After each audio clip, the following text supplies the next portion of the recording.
เกษาโอมหักความศาสนาแต่โบราณมาหักษาดินแดนบ่ให้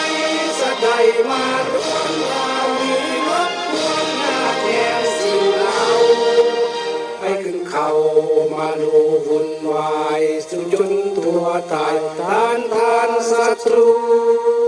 เสื้อศัตรูและเสื้อเผาฟูกูเอาบรรเทาทุกข์กาย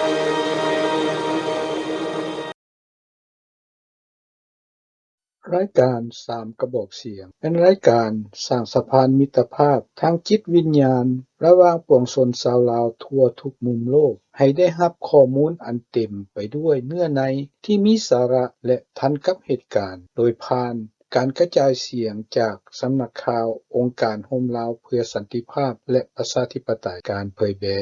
1. จุดบกพร่องอ่อนเพลียเปี้ยลอยอันได้แก่การหมดสภาพการบริหารประเทศของภาครัฐ 2. ความสกปรกมกหมอกอันได้แก่พายุแห่งการทุจริตโกงกินชาติของกลุ่มภาครัฐ 3. การละเมิดสิทธิมนุษย์ของพรรคคอมมิวนิสต์ลาวอันได้แก่การจับกุมคุมขังผู้มีคำเห็นแตกต่างตามลำพังใจนั้นแม่นจุดปะทุแห้งบันดาลใจใครคิดสำนึกให้พวกเขาลุกขึ้นมาส่งกระแสข่าวดังกล่าวมาหาทานผู้ชมทราบจงเข้าใจเสียว่าประชาชนบ่แม่นค่อยข้ามาไส้ของผู้ถืออำนาจแต่เป็นผู้กวดสอบการบริหารทุกขั้นตอนว่าสอดคล้องกับสิทธิและผลประโยชน์ของเขาเจ้าหรือบ่เพราะประชาชนคือบิดาแผ่นดิน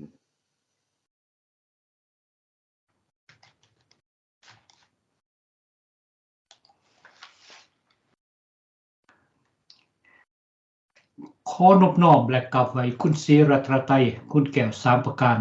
ก็คือได้แก่คุณพระพุทธพระธรรมพระสงฆ์ขอนอบน้อมและกราบไหว้ถึงดวงวิญญาณบรรพบุรุษลาวเจ้าฟ้ามหาราชจงได้มาปกปักรักษาพื้นแผ่นดินตัวนี้ไว้เป็นของคนลาวของลูกลาวหลานลาวของทุกๆชนชาติชนเผ่าลาวขอนอบน้อมและกราบไหว้ถึงสิ่งศักดิ์สิทธิ์อยู่ในสากลโลกนี้พระพุทธองค์พระเจ้าทุกๆองค์ที่ประดิษฐานอยู่ในโลกอันวนเวียนแห่งนี้จงได้มาปกปักรักษา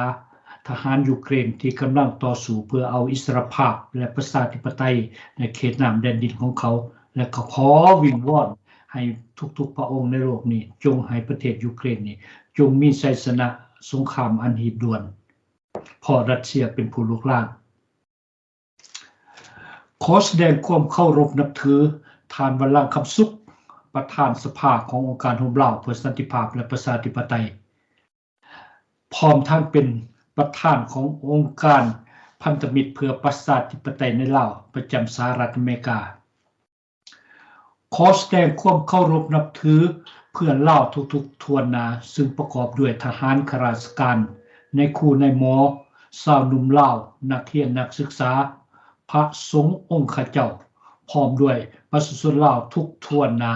พร้อมจึงมีพอค้าชาวขายพอให้พอหน้าผู้ทรงคุณบูธิผู้กินเบียร์บำนาญและก็ผู้นักบัณฑิตทุกทวนหน้าที่เคารพและนับถือฉะนั้นมื้อนี้อีกเทื่อนึงแม่นวันศุกร์วันที่24ทานเวลาวันที่24ชื่อไว้เด้อทานเวลามื้อนี้แม่นวันศุกร์วันที่24หรือว่าเดือนกุมภา2023ก็เป็นมื้อที่ว่า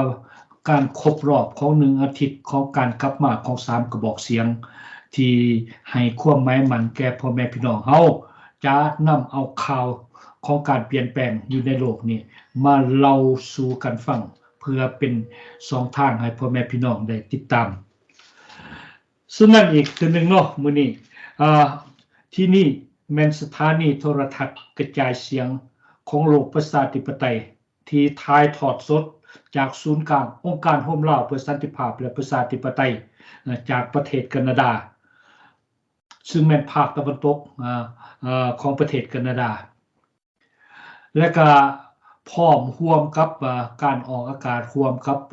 ทานวรังคำสุขที่อยู่ประเทศสหรัฐอเมริกาก็อยู่ใกล้ๆนี่แหละอยู่ทางภาคตะวันตกจังว่ามื้อนี้ พวกเขามีความภาคภูมิใจที่สุดก็เป็นรายการ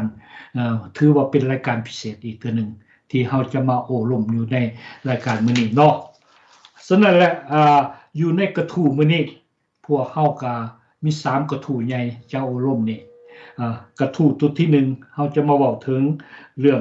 ครบรอบ50 ปีของการเซ็นสัญญาเวียงจันทน์นี่นะในวันที่21กุมภาพันธ์ปี1973นี่พ่อแม่พี่น้องที่รับชมมาฟังอย่าสุลงสุลืมเด้เป็นหยังพวกเราจึงเอามาเว้าเพราะว่าตัวนี้มันสำคัญที่สุดมันทวนคืนถึงความทรงจำของพ่อแม่พี่น้องเฮาการมานี่บ่แม่นง่ายเด้แต่ละทานมานั้นเป็นจังไดเนาะท่านวรังเนาะตัวที่2นี่มีแต่ครบรอบอีกก็ครบรอบ1ปีมื้อนี้เด้ท่านวรังวันที่24 February มื้อนี้เด้เป็นการครบรอบของรัสเซียนี่นะประเทศใหญ่ที่เขาลุกลานประเทศยูเครนที่เขาเป็นประเทศเพื่อนบ้านเขาลุกลานเขาปุ้นเขายึดดินดอนตอนหญ้าของเขานี่นะทานวรังหมอจะบอกมื้อนี้และตัวที่3นี่ก็พ่อแม่พี่น้องให้ติดตามเด้อเพราะว่าทางองค์การโฮมลาเฮาเนี่ยติดตามอย่างใกล้ชิดการเกิดขึ้นอยู่ในประเทศเวียดนามนี่นะแล้วก็อยู่ในสปป.ลาวนี่เดี๋ยวนี้พวกเฮาได้ค้นพบว่าเขื่อนลึกลับอยู่แขวงเซกองนะเพิ่นเอิ้นว่าเซกองไฮโดรแดม A นี่เป็นเครื่องลึกลับซึ่งว่าตัวนี้พวกเฮาจะเว้ารายละเอียดถือว่าเป็นการขายหนาขึ้นมาแล้วจังว่าพ่อแม่พี่น้องให้ติดตามรับชมรับฟังมีค่าที่สุดฉะนั้นอยู่ในเบื้องต้นตัวนี้เนาะพวกเฮาก็ก่อนอื่นหมดก็ยินดีต้อนรับทานวรังคำสุขและก็เพิ่นจะมีบทบรรณาธิการจะมาเว้าถึงการครบรอบ50 ปีของการเซ็นสัญญาเวียงจันทน์นี่นะและก็ทานวรังกับข้าพเจ้านี่มันเกิดอยู่ในสภาพมันเดียวกันอายุซ้ำกันเนี่ยก็เห็นความเป็นมาของการถือตัวตนนี่แหละทานวรังก็จะว่าให้พ่อแม่พี่น้องเฮาให้ติดตมแล้วก็ข้าพเจ้าดีใจหลายเพราะว่าทานวรังบ่ได้กลับมาหลังจากไปรับใช้เวียกงานนานาประการสับสนบ่ข้าพเจ้าก็เห็นดีมกดีใจแต่ว่าบางครั้งเมืองข่าวเพิ่นก็ได้มาปรากฏต่อหน้าสังคมเฮาเอายินดีค่ะต้อนรับทานจังว่าแล้วก็ขอเชิญเข้ารายการเลยบทบรรณาธิการ50 ปีของเราขอเชิญทานวรังขอขอบใจสวัสดีโคทามสบายดีทานผู้ที่ตามรายการของพวกเขา3กระบอกเสียงและขอทามสบายดีทานเคลือบดวงพระจันทร์อีกทางเดินผู้ดำเนินรายการ3กระบอกเสียงซึ่งเป็นรายการข่าวเป็นผู้อุปถัมภ์จากองค์การโฮมลาวสันติภาพและประชาธิปไตยซึ่งเป็นองค์การแม่องค์การหนึ่งซึ่งมีความคิดและก็มีสมาชิกอยู่หลายทั่วทวีปอยู่อเมริกาอยู่ฝรั่งเศสอยู่ออสเตรเลียและก็อยู่แคนาดาเพื่ออยากให้เมืองลาวมีการเปลี่ยนแปลงแต่มื้อนี้ข้าพเจ้าก็รู้สึกเป็นเกียรติอันสูงที่ได้กลับขึ้นมาดนๆพอกันเทื่อนึงบ่ได้หายหน้าหายตาไปแต่ยังคือทอดคือถึงแฟนคลับของเฮาหรือสมาชิกของพวกเฮาทุกผู้ทุกคนเด้อบ่ได้หนีไปไสยังอยู่คือเก่าแต่เกี่ยวขึ้นมาตามที่ว่าเนื้อในของรายการของเฮาในมื้อนี้ก็มีข่าวสำคัญต่างๆมีบทการแถลงการต่างๆที่ข้าพเจ้าคิดว่ามีความสำคัญและอยากจะนำมาเสนอเพื่อระลึกถึงสิ่งที่เกิดขึ้นจากโศกนาฏกรรมของลาวของพวกเขาใน50 ปีที่ผ่านมาแล้วในนั้นท่านเป็นคำแถลงการของสภาร่วมลาวสภาร่วมชาติลาวซึ่งมีนักศูนย์กลางอยู่ประเทศฝรั่งเศสมีดร.สกุลธรณินทร์เป็นผู้นำแต่ว่าเพิ่นเองก็ได้หลักการหรือว่าแถลงการดังกล่าวนี้เป็นเขียนขึ้นก็ในนามองค์การภาคีต่อสู้อยากให้มีการเปลี่ยนแปลงให้มีพรรคการรายการเมืองประเทศลาวมีประชาธิปไตยแล้วก็รวมกับไปกับสมาชิกแล้วก็ภาคีอยู่นอกประเทศนี่อยากให้ทานผู้ที่ตามรายการของพวกเขาเข้าใจและเครดิตต่างๆนี่ก็ขอขอบใจนำสภาร่วมชาติลาวจากประเทศฝรั่งเศสมาแนะนำเรื่องแนะนำลักษณะที่แถลงการเว้าทั่วไปต่างหน้าคนลาวที่ทั้งนอกประเทศที่บ่มักระบบเผด็จการปัจจุบันนี้ข้าพเจ้าขอถือเป็นเกียรติอ่านและก็นำเสนอเป็นข้อเป็นตอนไปดังต่อไปนี้ครบรอบ50 ปีของสัญญาเวียงจันทน์สัญญาเวียงจันทน์นี่ไผๆก็รู้จักไว้แล้วเลยระบบเก่ามันสัญญาที่ว่าอยากถึกสร้างความถูกต้องปรองดองชาติเอาคณะประเทศลาวซึ่งมีคอมมิวนิสต์ เวียดนามหรือคอมมิวนิสต์สากลอยู่เบื้องหลังตกลงเซ็นสัญญากันแล้วสันติภาพกันแล้วมาเป็นลักษณะใดครับเจ้าขออ่านรายละเอียดคำแถลงการณ์ดังต่อไปนี้ในครึ่งศตวรรษที่สัญญาเวียงจันทน์ลงวันที่21 กุมภาพันธ์ 1973เกี่ยวกับการฟื้นฟูสันติภาพและปฏิบัติความถูกต้องปกครองชาติที่เซ็นกันระหว่างฝ่ายรัฐบาลราชอาณาจักรลาวและฝ่ายประเทศลาวเป็นสัญญาหยุดยิงและแลกเปลี่ยนนักโทษเฮ็ดให้ลาวโฮมกันเป็นเอกภาพเข้าในวงศาคณะญาติอันเดียวกันฟังดีให้อยู่ในวงศาคณะญาติอันเดียวกันเพื่อร่วมกันสร้างสาประเทศและต้านการทุกคานของประเทศเพื่อนบ้านและไทยของประเทศเพื่อนบ้านจะมีการเลือกตั้งและสร้างตั้งรัฐบาลแห่งชาติห้องรัฐบาลผสมเป็นสัญญาที่ให้ประชาชนทั้งชาติมีความหวังและชื่นชมดีใจแต่สัญญานี้จะถูกทำลายเหยียบย่ำโดยการรัฐประหารของฝ่ายประเทศลาวนำพายางออกหน้าออกตาโดยพรรคคอมมิวนิสต์เวียดนามเมื่อวันที่2 ธันวาคม ปี 1975เพื่อนำเอาระบอบเผด็จการมาร์กซ์เลนินมาปกครองและสถาปนาลาวเป็นสาธารณรัฐประชาธิปไตยประชาชนลาวเพื่อจุดประสงค์เฮ็ดให้ลาวเขมรและเวียดนามเข้าเป็นสหพันธ์อีกด้วยจีนโดยการนำพาของฮานอยตามพินัยกรรมของโฮจิมินห์ตั้งแต่มื้อนั้นมาชาวลาวจำนวนแสนกว่าคนได้ถูกส่งไปคุกสัมมนาถูกฆ่าตาย500,000 คนได้ปะลูกปะเมียนางหนีออกจากประเทศอย่างน่าสมเพชเวทนามีการล่มหายตายจากกันถึง 100,000 กว่าคนได้ปะละลูกเมียนางให้ปาเป็นนางไม้ลูกกับผ้าไม่หลายหมื่นคนอันนี้เป็นโชคชะตากรรมต่างๆที่ได้เกิดขึ้นทานผู้ที่ตามฟังหนุ่มน้อยเกิดใหม่เยรุ่นหลัง1975มานี่ที่ผู้จักเหตุฟังใต้หูหนึ่งฟังให้เปิดใจกว้างรับฟังว่ามันมีความจริงบนข้าพเจ้าเหลือแถลงการเสนอบัดนี้สถานการณ์ของโลกได้มีการเปลี่ยนทิศทาง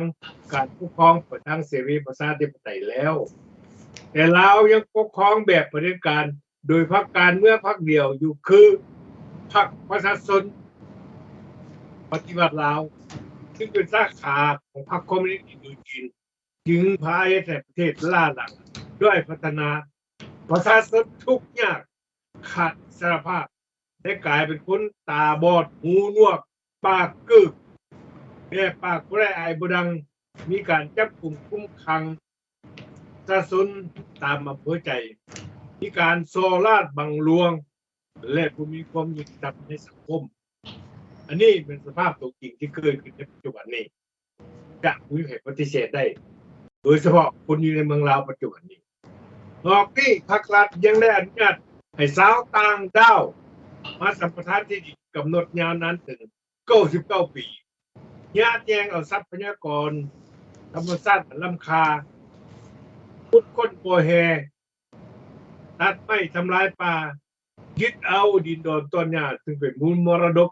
ตกทอดมาตั้งแต่ปู่ย่าตายายจึงเป็นการพุ่นจี้เศรษฐกิจพฤติการแบบอัปประโยชน์นี่บุคคลมีมาจากเดือนในประวัติศาสตร์ของเราเมื่อเดือนมกราคม ปี 2023 ที่ผ่านมาทานสดใสสิพันดอนได้ถูกแต่งตั้งเป็นนายกรัฐมนตรีรัฐคนใหม่ถึงคะแนนเสียง 98.78% คนจากในชาติเป็นการสืบต่อเครือญาตินอกที่แค่5 ปี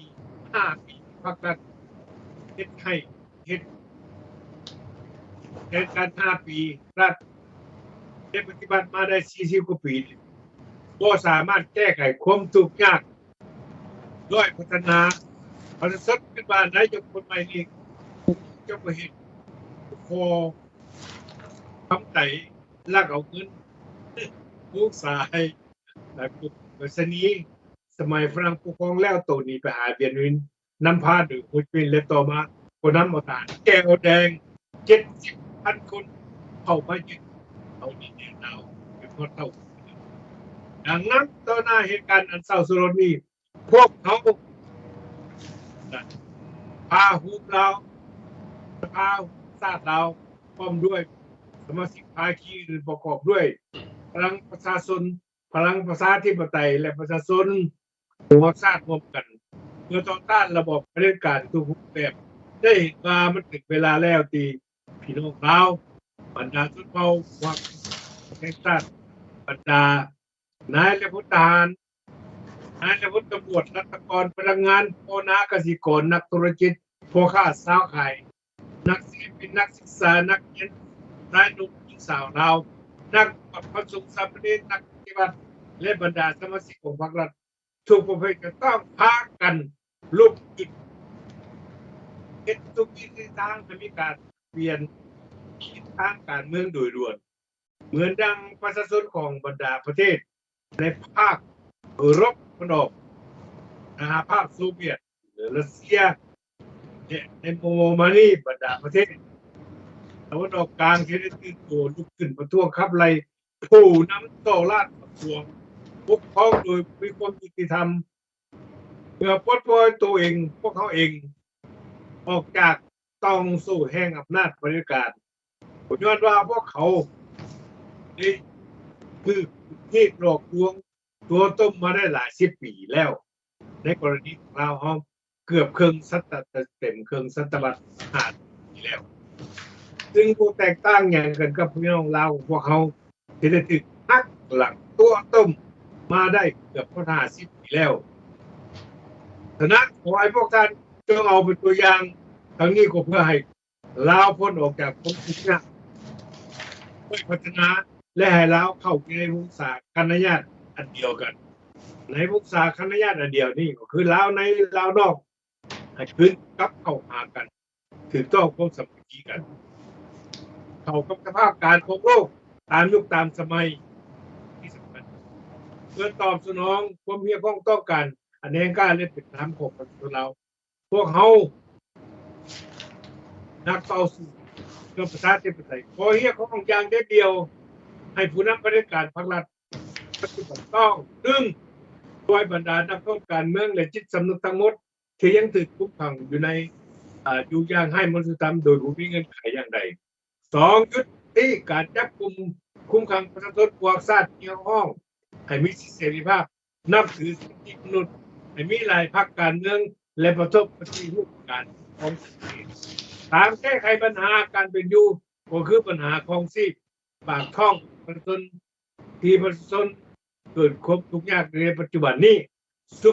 งเสริมการศึกษาบูรณะการสาธารณสุขสร้างโรงจักรโรงงานผลิตผลเพื่อให้เราได้มีวิกฤตงานทำขยายการคมนาคมขนส่งและสร้างถนนทางและทั่วถึงประเทศที่ทับคู่กับลาวอยู่นอกประเทศเป็นทัศลาวเหมือนกับพี่น้องลาวอยู่ในประเทศโ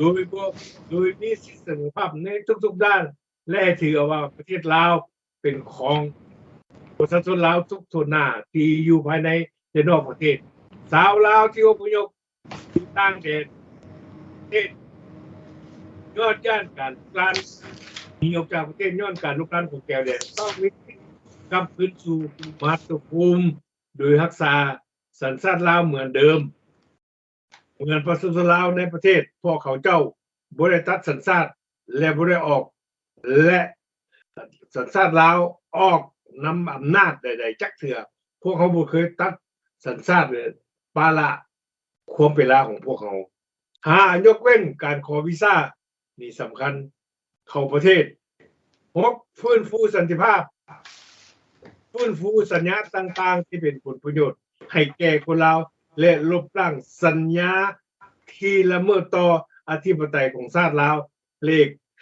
ขราชของลาวโดยเฉพาะสัญญาที่มีการเซ็นกับประเทศเพื่อนบ้านที่ลาวเสียเปรียบยุติให้คนต่างด้าวสัมปทานที่ดินเพื่อตัดไม้ทำลายป่าขุดค้นบ่อแห่ต่างๆสร้างเขื่อนไฟฟ้าโดยบ่คำนึงถึงสภาพสิ่งแวดล้อม คนทำมาหาเลี้ยงชีพและความสร้างความทุกข์ยากให้แก่ประชาชนลาว8ให้มีการออกเสียงลงประชามติทั่วประเทศเพื่อให้ประชาชนลาวเลือกเอาระบบการเมืองในอนาคตที่เป็นระบบซึ่งประชาชนลาวรับเอาได้และก็นับถือนี่สำคัญที่สุด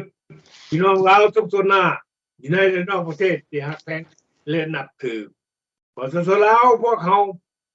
เป็นชาติที่กล้าหาญสันใสมีมูลเสื้อฮักชาติและฮักเกียรติศักดิ์ศรีของความเป็นลาวการที่ลาวคัดแย้งบ่เข้าใจกันนั้นแม่นต่างดาวเข้ามายู่แย่เพื่อสวยใส่เล็กปืนกินลาวฉะนั้นพวกเขา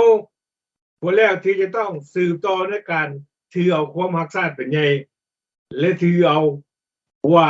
ประเทศลาวเป็นของประชาชนลาวทุกทั่วหน้าถ้าพวกเขาหากความสร้างความหักแพงปองดองกันไปเท่าใดยิ่งจะเป็นการดีโอกาสที่จะก้าวไปสู่ระย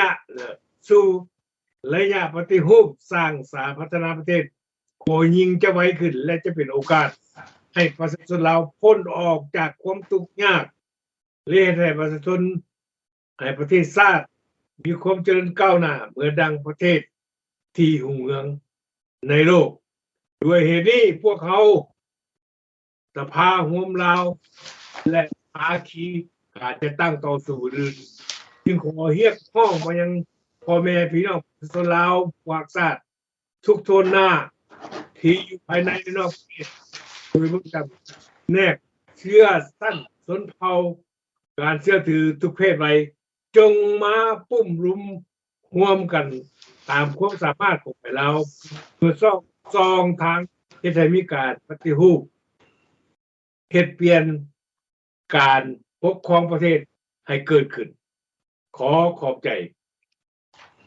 อันนั้นมันจบไปแล้วท่านเครื่องท่านมียังบอกอยากเพิ่มเติมเป็นเล็กน้อยข้าพเจ้าก็มีสิ่งเล็กน้อยเนาะอยากเพิ่มเติมว่าเพราะว่าข้าพเจ้าก็ถือว่าแม่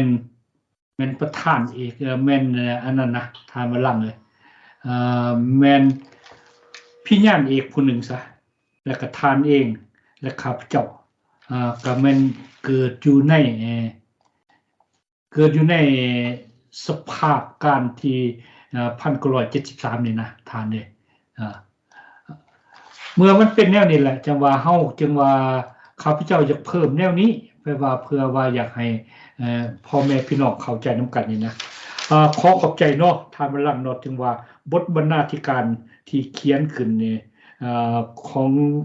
ท่านดร.สมบูรณ์ธรณินทร์ซึ่งเป็นประธานของสภาห่มเหล้าที่ประเทศฝรั่งเศสนี้ข้าพเจ้าว่ามีเนื้อหาสาระหลายเพราะว่ามันเป็นการระดมแนวคิดของคนลาวนะทางคือทางมาล่างเว้าเนี่ยหมายก็ว่าการเซ็นสัญญาเวียงจันทน์21กุมภาพันธ์ผู้ใดก็ได้ยินทางมาล่างปี1973 21กุมภาพันธ์ก็หมายก็ว่า21st of February 1973ซึ่งมาฮอดมาปัจจุบันฮอดปีนี้นี่นะพวกเฮาก็ผ่านพ้นมานี่ก็ได้จะอาทิตย์นึงได้เฮาเอามาเว้านี่บ่ได้6-7 มื้อนี่แหละผ่านมานี่ก็ถือว่าตัวนี้เนี่ยเป็นความทรงจำแก่พ่อแม่พี่น้องชาวลาวที่ได้เต้นต้นโยนนี้บ่แม่นเต้นต้นโยนนี้เนาะบังคับตนเองหนีจากการกดขี่ข่มเหงของการปกครองแบบระบอบพรรคเดียวระบอบที่บ่มีการปกครองแบบกฎหมายบ่มีศีลธรรมทำลายสิทธิมนุษย์นี่นะทานเวลาเลยเมื่อมันเป็นแนวนั้นแหละจังว่าข้าพเจ้าย่องย่อสรรเสริญท่านดร.สมบูรณ์ธรณินทร์ท่านดร.สมบูรณ์ธรณินทร์หรือว่าประธานของลาว ANC นี่เพิ่นก็เคยไปประชุมนำองค์การห่มเหล้าประชาธิปไตยและประชาธิปไตย2เทื่อเด้ท่านวลังและข้าพเจ้านี่ก็ได้พบเพิ่นอยู่ในมินนิโซตาและก็พวกเฮาได้แสดงความสามัคคีในการสร้างตั้งองค์การห่มเหล้าตัวนี้ขึ้นมาให้เป็นปึกเป็นแผนเสาคู่มือแล้วจังว่าข้าพเจ้าขอขอบใจเลยครับความฮักแพงสามัคคีขององค์การห่มเหล้านี่ก็แม่นยังฮักแพงคือเขาจังว่าเมื่อนั้นแหละท่านวลังเลยจังว่าข้าพเจ้าจึงว่ามาเว้าถึงนะที่ท่านได้เว้าถึงนี่ว่าในปี1973นี่พวกเฮานี่ก็กำลัง สอบหาการประกอบอาชีพทำเฮียนหาประกอบอาชีพตามโรงเรียนอาชีพตามโรงเรียนกฎหมายบ่ตามโรงเรียนการสร้างบ่ตามโรงเรียนนี่แม่นพวกเฮานี่ได้มีโอกาสได้สอบคำเฮียนและก็พวกเฮาในเวลานั้นพวกเฮาก็ดีมกดีใจเด้ว่าการเซ็นสัญญาการโฮมลาวปี2573นี่นะเป็นสัญญาที่ครั้งสุดท้ายแล้วเฮาถือว่าเป็นสัญญาที่สร้างความ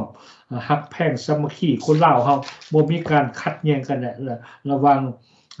พวกแนวราหักศาสตร์กับพวก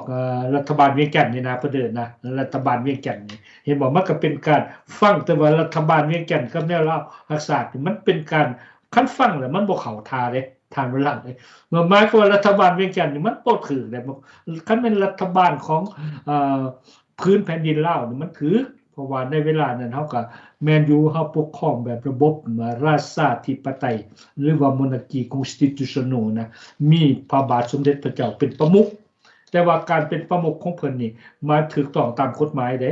ถึงว่าเพิ่นได้เป็นประมุขแล้วก็ได้รับรู้จากประชาชนลาวใน16แขวงนี้ในเวลาตามหลังเลยแต่เหนือตลอดใต้เด้ข้าพเจ้านี่ได้เห็นบ่ฉะนั้นแหละเมื่อมากว่าเว้าอยู่บนการอันนี้นี่หมายความว่าเดี๋ยวนี้นี่ในจดหมายการเซ็นสัญญาหั่นแม่นเรียกร้องให้คนลาวเฮาหมดทุกคนให้เป็นเอกภาพเขาอยู่ในวงคฤหัสถ์เดียวกันหมายความว่าบ่ให้มีพวกประเทศลาวบ่ให้มีคนเวียงจันทน์บ่ให้มีฝ่ายนั้นฝ่ายนี้ถือว่าแม่นของคนลาวหมดอยู่ในประเทศแต่ว่ามันบ่เป็นแนวนั้นการเซ็นสัญญาลงไปให้แม่นการเซ็นสัญญาแม่นการเสียเปรียบเพราะว่าพรรคประชาชนธรรมอิฐนี่พรรคแนวลาวหักษานำโดยสุภานุวงศ์เฮานี่แหละจังว่าจังสิเอิ้นว่าจังได๋ล่ะนำโดยสุภานุวงศ์มาแต่มันสุภานุวงศ์นี่แม่นพรรคแนวลาวหักษาแต่ว่าอยู่ทางหลังพรรคแนวลาวหักษาเขาก็บีบคอเพิ่นอยู่แม่นพรรคประชาชนปฏิบัติลาวเห็นบ่ทางเวลาหลังอยู่ทางหลังประชาชนปฏิบัติลาวแม่นไผก็แม่นสหพันธ์อินโดจีนแม่นหมอโฮจิมินห์นำเข้ามานำใส่อยู่ในอินโดจีนเพื่อว่าอยากยึดเอา3ประเทศอินโดจีนนี่ให้เป็นแคว้นหนึ่งของเวียดนามตามพินัยกรรมของโฮจิมินห์ที่เอามาใส่ในปี1932น่ะทานเวลาเลยได้นำเอาเข้ามาตัวนี้แหละเมื่อได้นำเอาเข้ามาตัวนี้แล้วเฮาก็เห็นว่าการนำพาแต่ปี1932 1964แล้วเฮามาเว้าถึงบ่เว้าใครมันก็กลับมาฮอดปัจจุบันมันเกือบ100ปีได้ทานเวลาเลยมันเกือบ100ปีแต่ว่าเฮามาจดจำได้นี่ระยะปี1973หาปี2023นี่ครบรอบ50ปีนี่นะพ่อแม่พี่น้องเอ้ยอย่าสิลืมเด้อดินดอนต้นหญ้าเป็นของศาลลาวการมาของพวกเฮาแม่นมาด้วยความขมขื่นบ่มีไผดอกอย่างนี้จากบ้านจากเมืองอันว่าพวกที่มาอยู่ต่างประเทศนี่ตามให้คำมั่นสัญญาต่อประเทศเพิ่นที่มาอยู่นี่ได้มาอยู่สนุกสุขสบายแล้วคือเพิ่นเว้าแล้วหมายความว่าเจ้าได้มาอยู่เมืองสนุกสุขสบายแล้วเจ้าอย่าลืมไร่บ้านเกิดของโตเด้อทุกๆท่านเลยบ่อนที่ให้กำเนิดให้บอนฝังสายแห่บอนแพรสายเบือของพวกท่านและการมาของพวกท่านนี่แม่นเอาชีวิตเสี่ยงหมดแม่นพวกท่านจะมาอยู่นี่เฮาก็ถือว่าคนลาวเฮาเบิดทุกคนแหละเขาเอิ้นว่าลาวโอเวอร์ซีทางมันหลังเลยลาวพ้นทะเลผู้ใดก็ตามมานี่ถึงถามว่ามาอยู่นี่เจ้าสิไปหลงความเป็นมาของศาลลาวมันเป็นบ่ได้เพราะว่าในระบอบปี1973นี่ข้าพเจ้าแม่นอยู่ปกครองแบบประชาธิปไตยแต่ว่ามันเป็นระบอบประชาธิปไตยทางมันหลังเลยพวกเขามีสิทธิ์เลือกตั้งเอาพรรคการเมืองมาแบบประชาธิปไตยด้วยมูลใส่เห็นบอกมันแตกต่างกับเดี๋ยวนี้ซึ่งว่าพ่อแม่พี่น้องในปัจจุบันนี้ให้เข้าใจว่ากามาฮอดบ่นึงอีกเพิ่นได้บอกว่าเมื่อวันที่8ผ่านมาเนี่ยในวันที่8เดือน1นี่เพิ่นก็ได้สับเปลี่ยนนายกใหม่หมายความว่าเพิ่นได้เลือกตั้งเพิ่นได้แต่งตั้งนายกใหม่มาแทนนายกพรค่ำนะตามเวลาเพราะว่ามันเป็นการปฏิบัติแบบเงียบๆแบบสังคมนิยมแบบเผด็จการดอกอันนี้ปฏิบัติไล่นายกขั้นเก่าข้ามเก่าออกเอาแต่งตั้งนายกสอนไส้ศรีพันดอนนี่อายุ56ปีอันนี้มันบ่แม่นแต่งตั้งมันเป็นการลาก ตั้งกันขึ้นมาแม่นการสถาปนาจากกลุ่มของพรรคคอมมิวนิสต์หรือว่ากลุ่มของพวกเผด็จการเวียดนามที่อยู่ทางหลังนี่นะมาเสนอเอาสอนใส่ขึ้นมานี้ฉะนั้นแหละเฮาก็มาเห็นในสภาพคู่มื้อนี้เนาะ50ปีทำมาแล้วเลยวาระสุดท้ายที่เฮามากำได้นี่นะแม่นมันพัวพันถึงการปกครองแบบพรรคเดียวที่บ่มีความสามารถบ่มีการแก้ไขปัญหานับมือมันคูณขึ้นนี่นะทำมาแล้วเลยเฮามาเห็นว่าวาระสุดท้ายแม่นหยังแม่นประเทศชาติบ้านเมืองพ่อแม่พี่น้องที่ได้รับเป็นหยังแม่นได้เจอกับปัญหาเงินเฟ้อซึ่งมีอินเด็กซ์เพิ่มขึ้นฮอด 40.3% อันนี้แหละจังว่ามันปัญหาหนักในเมื่อว่ามันเงินเฟ้อขึ้นฮอด 40.3% นี่มันแตะต้องบัดทุกๆระดับถึงว่าข้าพเจ้าได้เก็บกำข่าวพ่อแม่พี่น้องที่ส่งเข้ามานี่มันบ่แม่นแตะต้องแต่พวกสั่นทุกอย่างบ่แม่นแตะต้องแต่พวกพนักงานสันกลางได้ถามมาแล้วเนี่ยเดี๋ยวนี้มันแตะต้องฮอดพนักงานชั้นสูงพนักงานชั้นสูงที่ส่งข่าวมาหาข้าพเจ้านี่อยู่ทางภาคเหนืออยู่ทางภาคใต้เพิ่นได้ส่งมาเดี๋ยวนี้นี่เพิ่นได้ถือเขาลอนชนะไปกินเองได้อยู่ในห้องการแต่ก่อนนี่ย้อนว่ามันสนุกสุขสบายเงินบ่เฟ้อได้มันสบายเด้เดี๋ยวนี้ถือเขาไปกินเองแล้วก็บอกว่าเดี๋ยวนี้นี่พวกเฮาได้รับความฝืดเครื่องแหละถึงการขนาดนั้น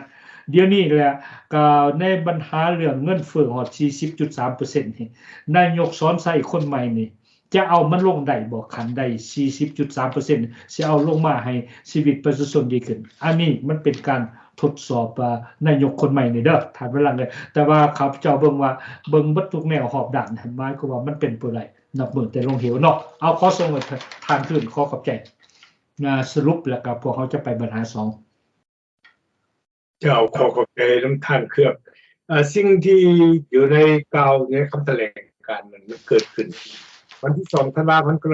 1975พรรคประชาชนปฏิบัติลาวขึ้นยึดและกำอำนาจมันการหักหลังเด้อันนี้เว้านี่เพื่อให้ผู้ที่ตามรายการพวกเฮาที่อยู่ในประเทศลูกหลานที่ว่าเกิดรุ่น1975มามีเหตุมีผลเหมือนพวกเขานี่เป็นคนบ่ดีดังที่ภาครัฐพยายามใส่ให้ป้ายสีพวกเขาให้เขาใจดีๆเด้อประชาชนลาวในประเทศที่ติดตามรายการพวกเขาคนลาวที่ถูกผลักดันในนี้ออกจากนอกมาอยู่นอกประเทศ500,000 กว่าคนนั้นที่อยู่ประเทศต่างๆสหรัฐอเมริกาแคนาดาฝรั่งเศสออสเตรเลียอังกฤษญี่ปุ่นประเทศอื่นเดี๋ยวนี้นี่เสื้อสายคนลาวเสื้อสายลาวน่ะได้ขยายตัวขึ้นไปเกินล้านกว่าคนแล้วเด้ให้เข้าใจเด้อคนล้านกว่าคนนี่ล้วนแล้วแต่ได้รับการศึกษาการรอการทำเรียนมีความสามารถและมีการกุ้มตัวเองพวกดังกล่าวนี่ถ้าจะว่าในสภาพปัจจุบันนี้การแก้ไขเรื่องสภาพเศรษฐกิจนี่อยากให้ภาครัฐปัจจุบันเนี่ยรู้จักและเข้าใจความสำคัญแบบอันนี้พวกดังกล่าวนี่เป็นทรัพย์สมบัติด้านมนุษย์ท่านเกือบท่านผู้ที่ตามรายการของพวกเขาในการสร้างสรรค์พัฒนาประเทศพวกเขาเว้านี่พวกเขาบ่ได้มาเถียงกลับคืนเมื่อมีอำนาจบาดใหญ่ดังพวกท่านคือดอกบ่แม่นข้าพเจ้านี่ท่านเครือบนี่เหตุการณ์มานี่ได้กินเบี้ยบำนาญและเรื่องเศรษฐกิจเรื่องความมั่นคงเรื่องส่วนตัวนี่ประกันเรื่องความมั่นคงส่วนตัวนี่ได้เพียบพร้อมเต็มตัวแล้วบ่ต้องการอย่างอีกแม้แต่จีบนึงจากคณะปกครองนะจากผู้กำกับอำนาจบ่พวกเขานี่มีแต่อยากสร้างอยากช่วยสร้างสาพัฒนาประเทศเพื่อหยังเพื่อให้มีความก้าวหน้าความก้าวหน้าดังกล่าวนี้จะสร้างผลประโยชน์เป็นกำไรให้แก่พ่อแม่พี่น้องประชาชนลาวส่วนใหญ่ที่ตกอยู่ในความทุกข์ยากกันได้มีชีวิตดีขึ้นเด้ท่านเกือบและก็ท่านผู้ติดตามรายการอย่าสุเข้าใจผิดเด้อเพราะพวกเขาต้องการอยากซื้อคืนเมืองเป็นเจ้าใหญ่นายโตอันคำที่ว่าภาครัฐว่าพวกเขาอยากจะคืนเมืองเป็นกำนาจอันนั้นเป็นเพียงเลขกลเขาจะตัวต้มจะกำอำนาจเพียงผู้เดียวกดขี่ข่มเหงประชาชนลาวอยู่ต่อไปอันนั้นเป็นตัวจริงพวกเขามีเจตนาอยากจะเจตนาให้ต่อพี่น้องประชาชนลาวพวกเขาเป็นศัตรูของพี่น้องประชาชนลาวพวกเขาเป็นศัตรูของระบอบเผด็จการบอกให้เก่งๆอันนั้นเนาะเกือบเอาก้าวประตูไม่ซะเนาะ เอาขอขอบใจเนาะนำประธานลังขอขอบใจที่สุดแล้วก็พวกเฮาหันก็แม่นและแม่นความของทานได้เว้าแล้วก็ขอขอบใจน้ำทานที่เอาเสนอพวกเฮานี่แม่นพวกที่ว่าอุทิศตนได้ในบรรทายของชีวิตนี่เด้อทานเวลาเด้อพวกเฮาเสียสละเพื่อสร้างกุศลเอาสติปัญญาของโลกประชาธิปไตยนี่เพื่อมาแบ่งปันกับพ่อแม่พี่น้องอยู่ในประเทศนี้เฮาก็อยากให้พ่อแม่พี่น้องมีอยู่มีกินคือพวกเฮานี่แหละพวกเฮาบ่อยากได้อีหยังดอกทานเวลาเลยพวกเฮามีแต่ว่าอยากให้ประเทศชาติบ้านเมืองให้เป็นประเทศที่มีเอกราชมีเขตน้ำแดนดินครบถ้วนและก็มีถึงวัฒนธรรมความเป็นลาวและก็ให้ประเทศเฮาปกครองให้มันมีหลายภาคการเมืองเอาจริงเจริญได้เจ้าก็เห็นในทางเวลา47ปีผ่านมาเจ้าปกครองแบบปากเดียวมันไปบ่ได้มันโลกเหวเด็กๆทางเวลาเอาขอขอบใจทานเนาะต่อไปนี่เขาจะมาเข้าอยู่ในบรรกระถูกตัวที่2ทางเวลาเลยอยู่ในกระถูกตัวที่2ในข้าพเจ้าก็มีคลิปที่สำคัญเด้อทางเวลาเลยสิมาบอกกับแม่นั่นแหละผมมาบอกถึงว่าการครบรอบ1ปีของการลุกล้านของสงครามลุกล้านเนี่ยทานมาลั่งบ่แม่นสงครามพิษกันมาตีกันนะสงครามใส่อำนาจบาดใหญ่เขาเหยียบประเทศน้อยๆเนี่ยนี่ตีนสร้างเหยียบปากนกนี่นะเข้าใจบ่แต่ว่าเพิ่นบ่ได้เหยียบปากนกแล้วนี่ไปเหยียบน้ำมักจับดินี่มันเกิดฝีเกิดพงเกิดอะไรอยู่น้ำตีนเพิ่นน่ะฉะนั้นแหละในการครบรอบ1ปีนี่ท่านก็ได้เก็บกำข่าวแล้วแนวและข้าพเจ้าก็มีคลิปของ VOA นี่เพิ่นได้เว้าถึงข้าพเจ้าก็ย่อๆทันโจไบเดนแน่แล้วก็พวกG7 แล้วก็พวก NATO พวกยุโรปเขามีความสามัคคีกันในครบรอบ1ปีในมื้อนี้นี่แต่ทุกๆการจัดตั้งนะลุกขึ้นมาแต่ดึกๆเพิ่นให้ทานบัลลังก์ไผก็มาออกความคิดความเห็นน่ะเกี่ยวแก่กันความโหดร้ายของหมอปูตินนี่นะอยู่ในคลิปตัวนี้ข้าพเจ้าก็มีอยู่บนว่า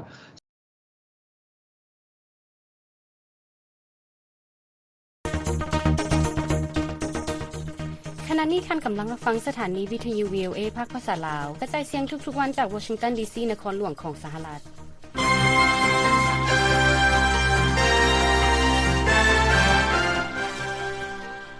สภาสหรัฐได้จัดสรรงบประมาณหลายกว่า$112 ตื้อสำหรับการช่วยเหลือให้แก่ยูเครนนับตั้งแต่การรุกรานของรัสเซียใน1ปีที่ผ่านมาแคทเธอรีนกิฟสันนักข่าวของ VOA ประจำสภาจะพาทานทบทวนคืนเบิ่งการช่วยเหลือดังกล่าวและมีรายงานว่าแม้นหยังจะเกิดขึ้นในขั้นต่อไปซึ่งทิพสุดามีรายละเอียดมานำเสนอทานในอันดับต่อไปคำสัญญาจากประธานาธิบดีของยูเครนต่อสภาสูงของสหรัฐในระยะเดือนธันวาที่ผ่านมาประธานาธิบดียูเครนท่านโวโลดิเมียร์เซเลนสกี้กล่าวว่า Your money is not charity. It's an investment in the global security. เงินของพวกทานบ่แม่นเงินเพื่อการกุศลแต่มันแม่นการลงทุนเพื่อความมั่นคงและประชาธิปไตยของโลกที่พวกเขากำลังจัดการอยู่ในทิศทางที่มีความรับผิดชอบสูงประธานาธิบดีสหรัฐท่านโจไบเดนได้ให้คำมั่นที่จะเพิ่มการช่วยเหลือตื่ม$1 ตื้อในระหว่างที่ทานกล่าวปราศรัยสำหรับวันครบรอบ1ปีของการรุกรานยูเครนจากรัสเซียโดยกล่าวว่าจะบ่มีการยกเว้นใดๆที่จะสนับสนุนยูเครนประธานาธิบดีโจไบเดนกล่าวว่า All across my country in big cities and small towns Ukrainian flags ทั่วประเทศของข้าพเจ้าทั้งหมดอยู่ในตัวเมืองใหญ่และเมืองน้อยๆทุ่งชาติของยูเครนเป็นปลิวสะบัดจากเงินของประชาชนชาวอเมริกันในช่วงปีที่ผ่านมาพรรคเดโมแครตและพรรครีพับลิกันจากรัฐสภาสหรัฐของพวกเขาได้ดำเนินงานร่วมกันพากันยืนขึ้นเพื่ออิสรภาพสหรัฐนะเพิ่นมีความมุ่งมั่นในการช่วยเหลือแก่ยูเครนหลายที่สุดกว่าหมู่เบิดอยู่ในนี้เงินช่วยเหลือตัวนี้เนี่ยจนเป็นจำนวน112บิลเลียนเนี่ยทานว่าละเนี่ย112บิลเลียนนี่คันว่าไปซื้อเมืองลาวไปซื้อทางรถไฟเพิ่นไล่กันแนวละ100แนวทานว่าละเลยจังว่าอันนี้แหละความเสียสละของเขาเห็นบ่ถ้าประเทศลาวจะอยากเป็นประชาธิปไตยเลยมันสิยากอีหยังเห็นบ่มีแต่เจ้าหันเปลี่ยนเขามาหาประเทศมหาอำนาจเลยหมายความว่าสหรัฐมีความมุ่งมั่นในการช่วยเหลือแก่ยูเครนหลายที่สุดนับแต่สงครามสหรัฐในอิรักขึ้นมาอันใดและก็ข้าพเจ้ามีความภาคภูมิใจนี่ท่านเซเลนสกี้เพิ่นได้เว้านี่เด้อท่านมันลั่งก็สิชื่อได้ตัวนี้เป็นบทสรุปประจำปีได้ท่านมันลั่งท่านเซเลนสกี้เพิ่นได้เว้าว่า เงินของพวกท่านที่เอามาช่วยเหลือยูเครนเนี่ยนะมันบ่แม่นเงินเพื่อการกุศลมันเป็นการลงทุนเพื่อความมั่นคงและประชาธิปไตยของโลกที่พวกเขากำลังจัดอยู่ในทิศทางที่มีความรับผิดชอบอย่างสูงอันนี้และก็ท่านบิเดนก็ได้ให้คำสนับสนุนเพิ่นได้ออกแถลงการณ์โอ้ข้าพเจ้าภาคภูมิใจหลายท่านเวลาเลยท่านบิเดนเพิ่นได้เว้าเนี่ยนะข้าพเจ้าประธานาธิบดีของสหรัฐพร้อมด้วยประชาชนทุกส่วนหน้าของสหรัฐทุกเคลื่อนทุกสร้างผู้ใดก็มีทุ่งยูเครนหมายก็ว่าเพิ่นให้ความหมายมั่นว่า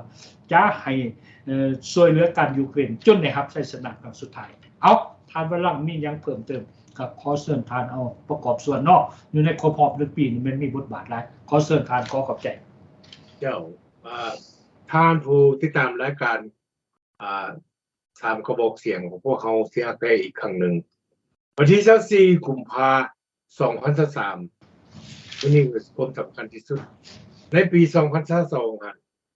วันที่24เดือนกุมภาพันธ์นี่แม่นมีเหตุการณ์อันเศร้าสลดใจและน่าอานาถจากประเทศใหญ่ข่มเหงประเทศน้อยแสดงอำนาจบาดใหญ่วันที่24กุมภาพันธ์นี่อยู่ในซิกกับทั้งโลกนี่ทั้งแคนาดาทั้ง US มัน24แต่ว่าอยู่ในเขตเอเชียอาจจะมา25แล้ววันที่24กุมภาพันธ์2023 1 ปีครบรอบวันที่รัสเซียผู้นำรัสเซียปูตินสั่งแล้วก็ส่งกำลังทหารจำนวนแสนพร้อมด้วยอาวุธยุทโธปกรณ์นักบอลต่างๆเข้าถล่มทางภาคตะวันออกของประเทศน้อยที่เป็นชายแดนติดกันของกับประเทศยูเครนโดยใช้เหตุผลนานาประการบอกว่าการกระทำดังกล่าวการเข้าส่งกำลังทหารเข้ายูเครนนี่แม้นเพื่อเป็นปฏิบัติการพิเศษทางทหารอันนี้เป็นคำประกาศตัวต้มต่อประชาชนรัสเซียให้เข้าใจผิดประเทศยูเครนในทางสากลแล้วรัสเซียประกาศว่าเป็นการสกัดกั้นการแพร่ขยายของการขยายตัวของการนาโตและเข้าปราบปรามกลุ่มนาซีซึ่งบ่มีมูลความจริงอันนี้สำคัญที่สุดนอกนั้นยังอ้างว่าประเทศยูเครนนี่บ่เคยเป็นประเทศยูเครนแต่เคยเป็นดินแดนของรัสเซียมาตั้งแต่โบราณกาล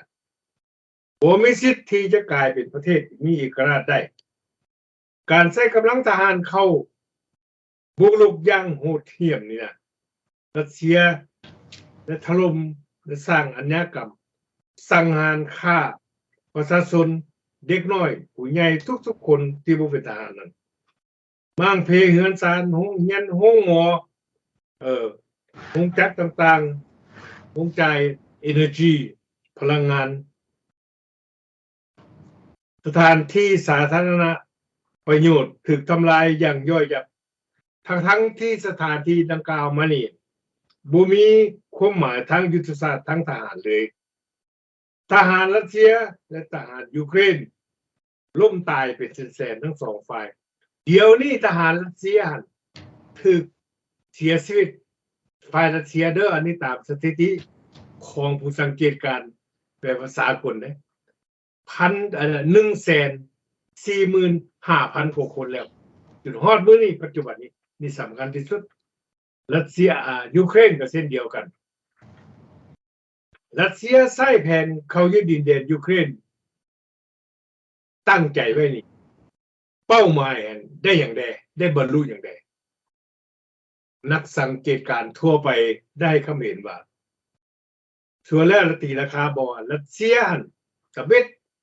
จะฝ่าฝืนกฎบัตรสหประชาชาติอย่างหายแรงทั้งที่ว่ารัสเซียเองได้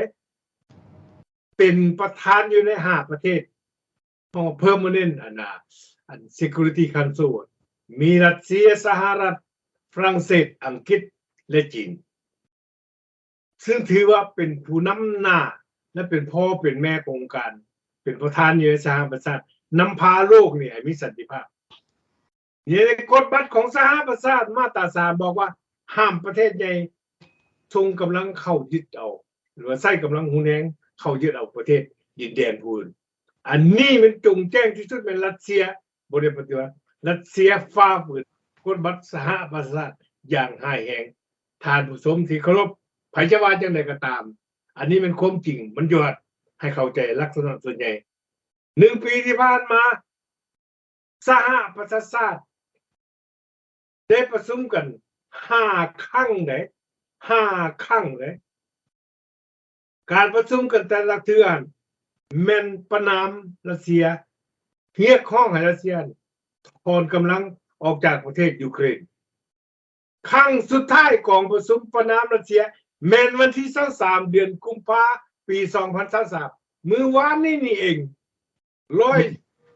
ในจำนวนสมาชิกสหประชาชาติ193ประเทศ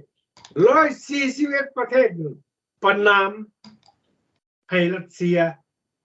ยุติสงครามถอนกำลังกลับคืนประเทศตัวเอง23ประเทศนั้นบ่ออกเสียงใส่นโยบายลิง3ตัว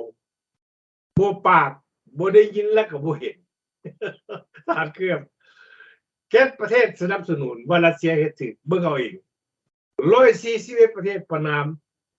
7ประเทศนั้นให้การสนับสนุนและถ้า3ประเทศบ่ออกเสียงให้ขึ้นเอาเองในโลกนี่ประนามรัสเซียหมดทุกคนรัสเซียบรรลุผลอย่างใดสุดท้ายมา1หลังจากการฝ่าฝืนกฎบัตรสหประชาชาติเข้าลุกลานใส่กำลังบุกรุกยูเครนแล้วรัสเซียถือความบาดทางด้านเศรษฐกิจถดถอยอย่างหนัก2เกียรติศักดิ์ศรีของรัสเซียที่ถือว่าเป็นมหาอำนาจนั้นได้ลดน้อยถอยลงรัสเซียถือประนามจากโลกสากลทั้งหลายนี่ว่าเป็นประเทศที่ผู้นำมันมีความใจดำอำมหิตบ่มีหยังบ่มีความเป็นยุติธรรมอันนี้สำคัญรัสเซียพยายามทุกสิ่งทุกอย่างที่จะทำลายสร้างความเข้าใจผิดระหว่างนาโตกับสหรัฐอเมริกาแต่ฮอดมื้อนี้นาโตซึ่งมีอเมริกาเป็นผู้นำหน้าและกลุ่มประเทศต่างๆกันได้ให้การสนับสนุนยูเครนอย่างแข่งขันไปเลยและก็ความถูกต้องปรองดองของนาโตกับสหรัฐอเมริกานี่ได้เพิ่มขึ้นอย่างนักจะเห็นได้จากการสนับสนุนทางด้านอาวุธทุกสิ่งทุกอย่างอาวุธและก็เงินคำและเศรษฐกิจคือการช่วยเหลือด้านมนุษยธรรมให้แก่ประเทศยูเครนให้เข้าใจผู้นำรัสเซียถูกตัดสินบอกว่าดิศาลโลกกันอยู่กรุงเฮกกันได้จัดตั้งขึ้นแล้วว่าเป็นอาชญากรสงครามทานเครื่อง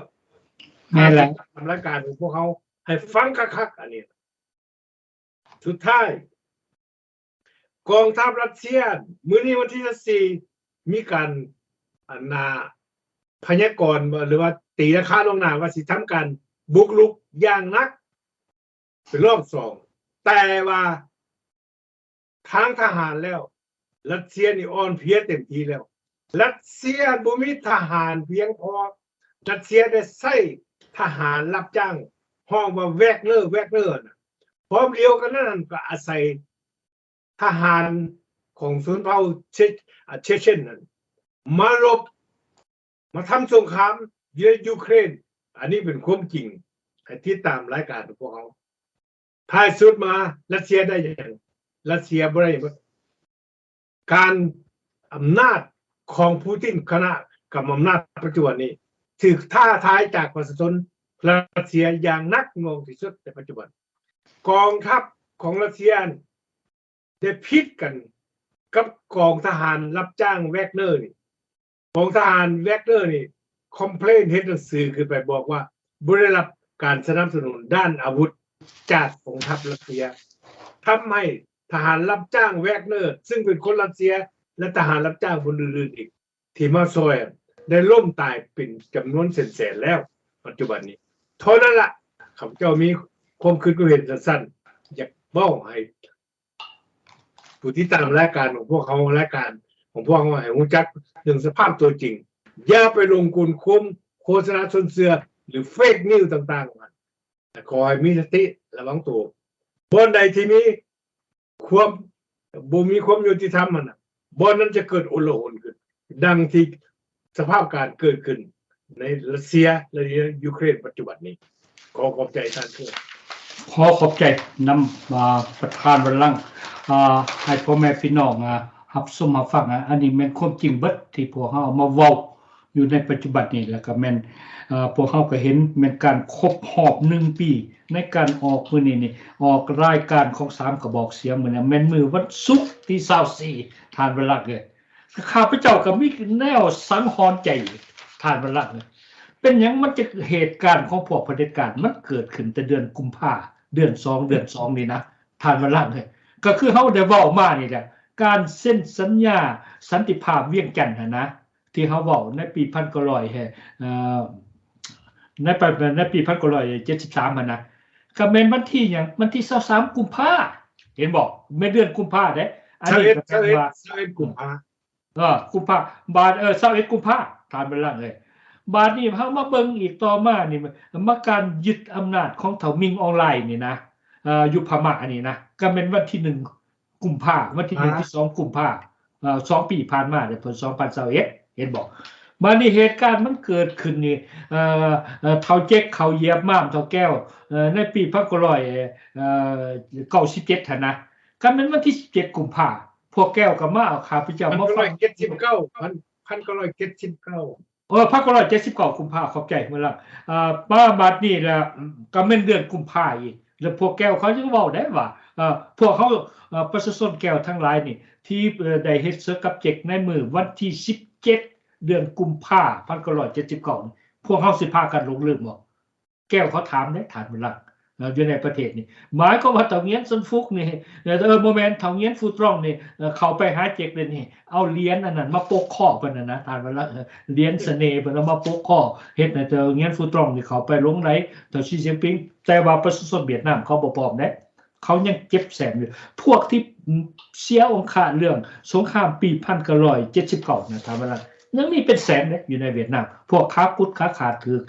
ภัยสงครามกับเจกนี่เขาบ่ลงบ่ลืมเด้ทางเวลาอันนี้แหละเดือนกุมภา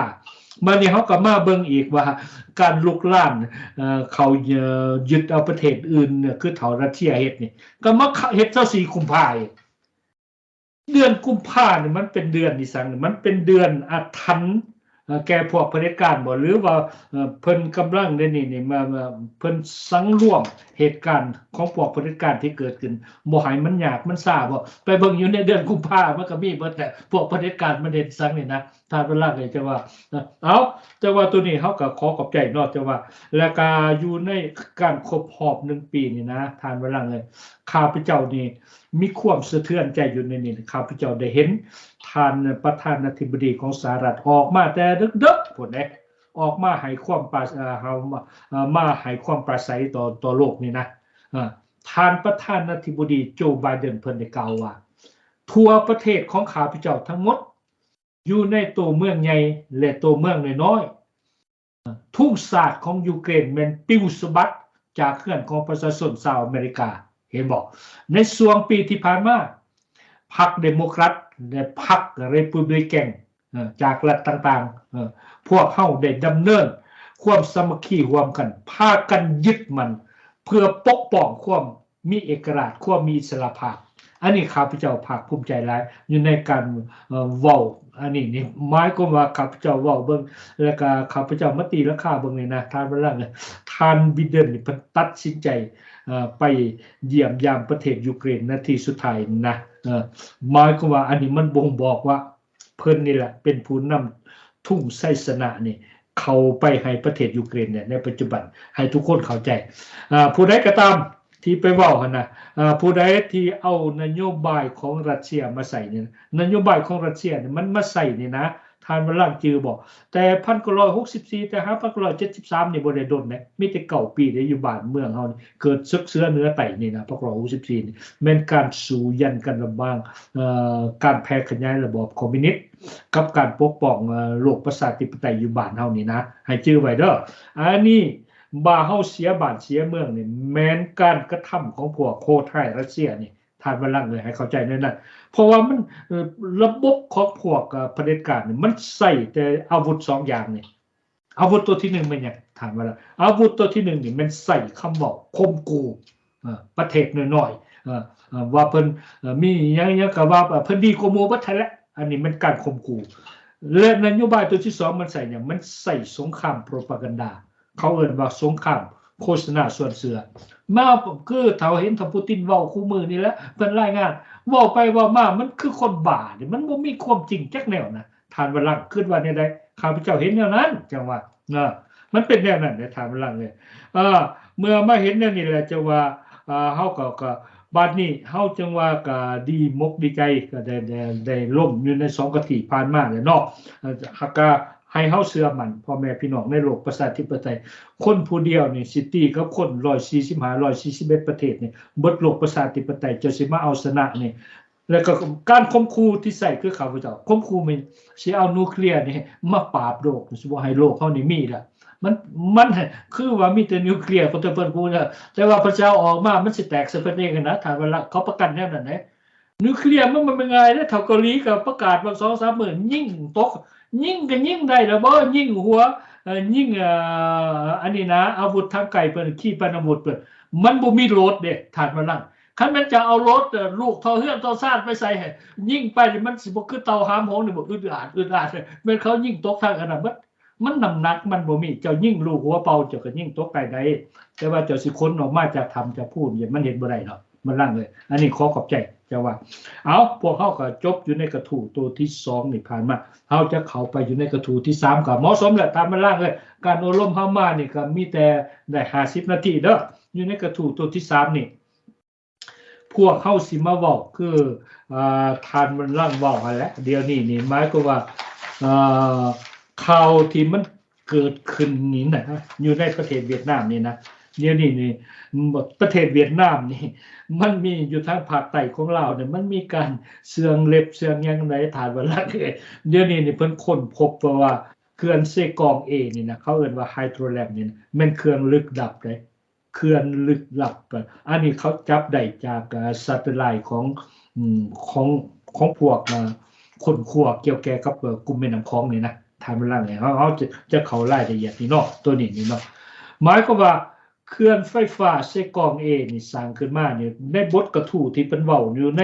วิทยุ RFA ของเวียดนามเพิ่นเว้าว่าจังได๋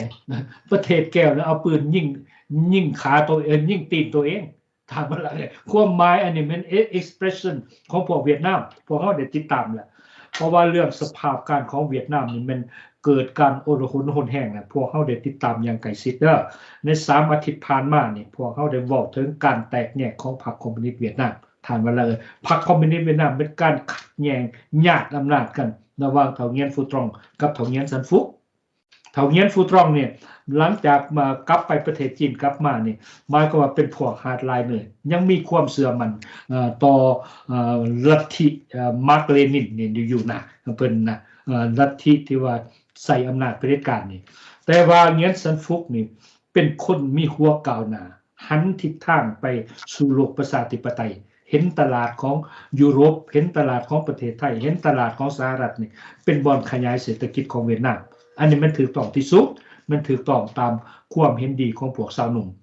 บัดไปหาเรื่องก็ไปไล่ทานเงียนซันฟุกออกมานี่เรื่องมันเกิดขึ้นเกิดออกฮอด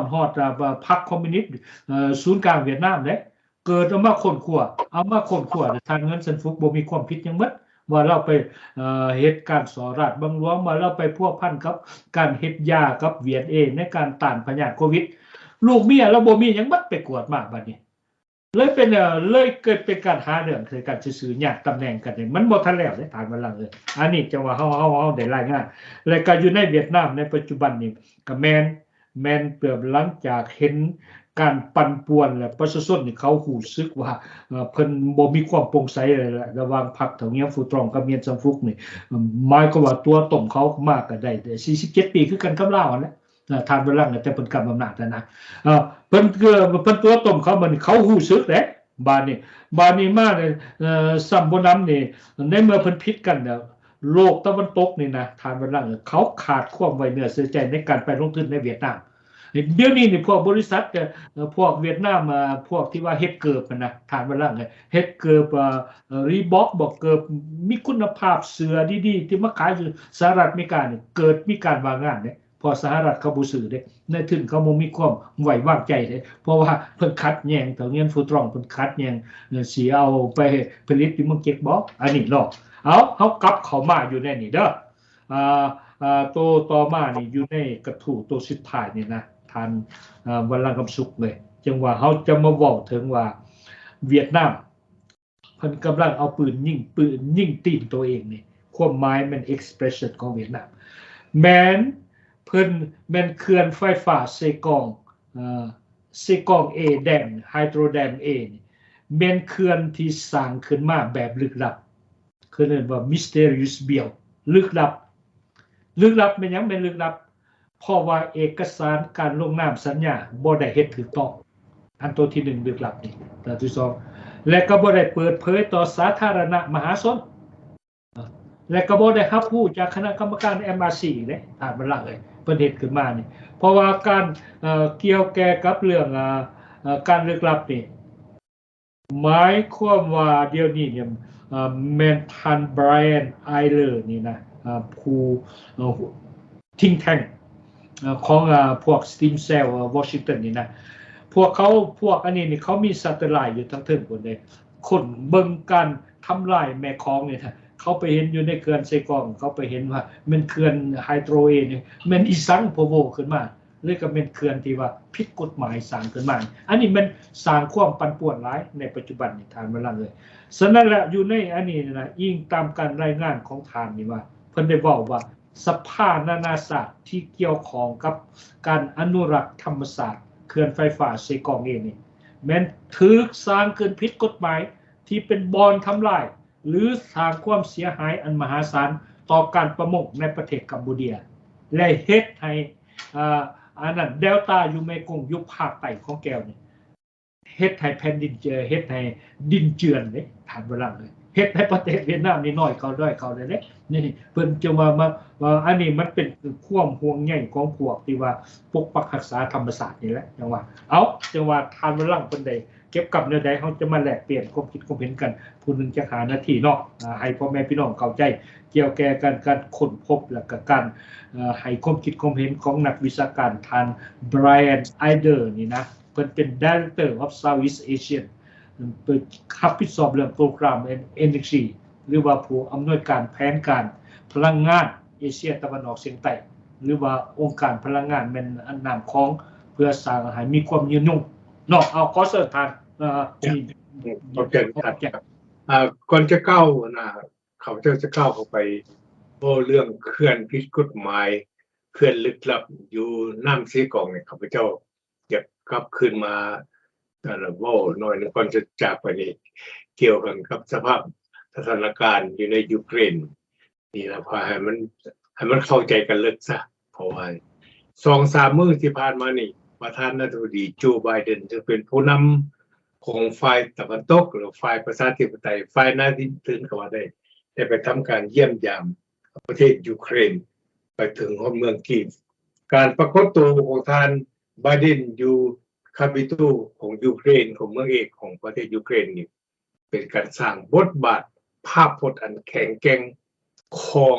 ประเทศตะวันตกทั้งหลายถึงความสามัคคีของความมั่นเหนียวถึงความเป็นน้ำหนึ่งใจเดียวกันอยู่เบื้องหลังสนับสนุนยูเครนทำการต่อสู้การลุกลานอย่างผิดกฎหมายของประเทศรัสเซียอันนี้ข้าพเจ้าจะบอกให้ทานผู้ที่ตามรายการของพวกของหูจักในเรื่องทัศนะส่วนตัวนะข้าพเจ้าจะขอบอกแบบภาษาชาวบ้านธรรมดาด้วยการปรากฏตัวของท่านไบเดนประธานาธิบดีสหรัฐอเมริกา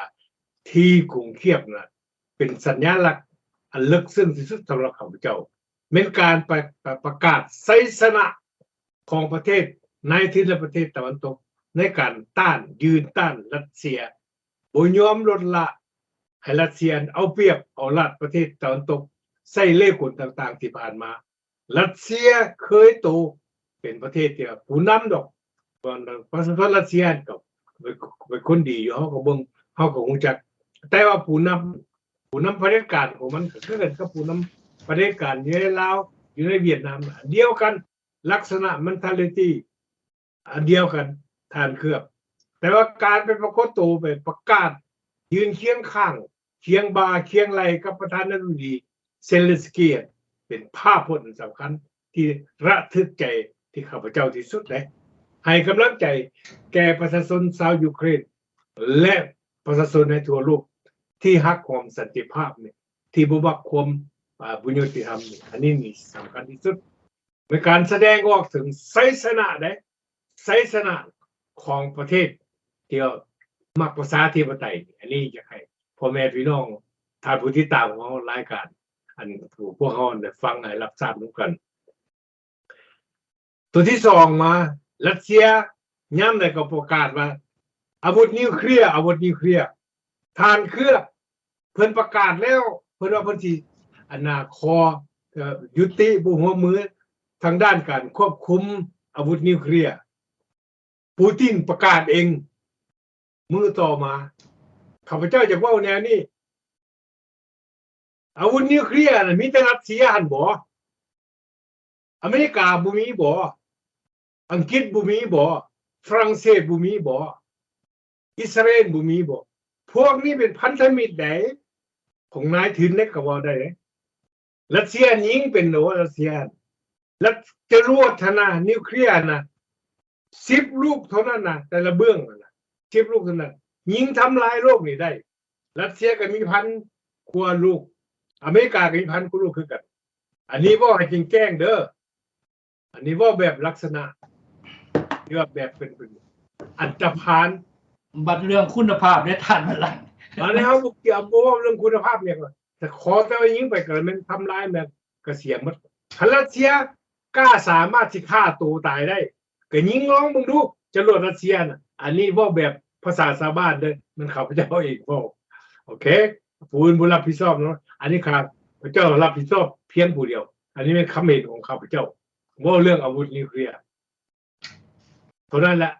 กลับขึ้นมาเรื่องปัญหาที่ว่าเขื่อนเซกงอยู่ตามที่ว่าการรายงานข่าวเนี่ยเวียดนามได้สร้างเขื่อนผิดกฎหมายที่น้ำเซกงนี่ทางภาคใต้ของเราไหลคดเคี้ยวออกจากเวียดนามเข้าลาวเข้าเขมรเมียงไปแล้วตามภาพ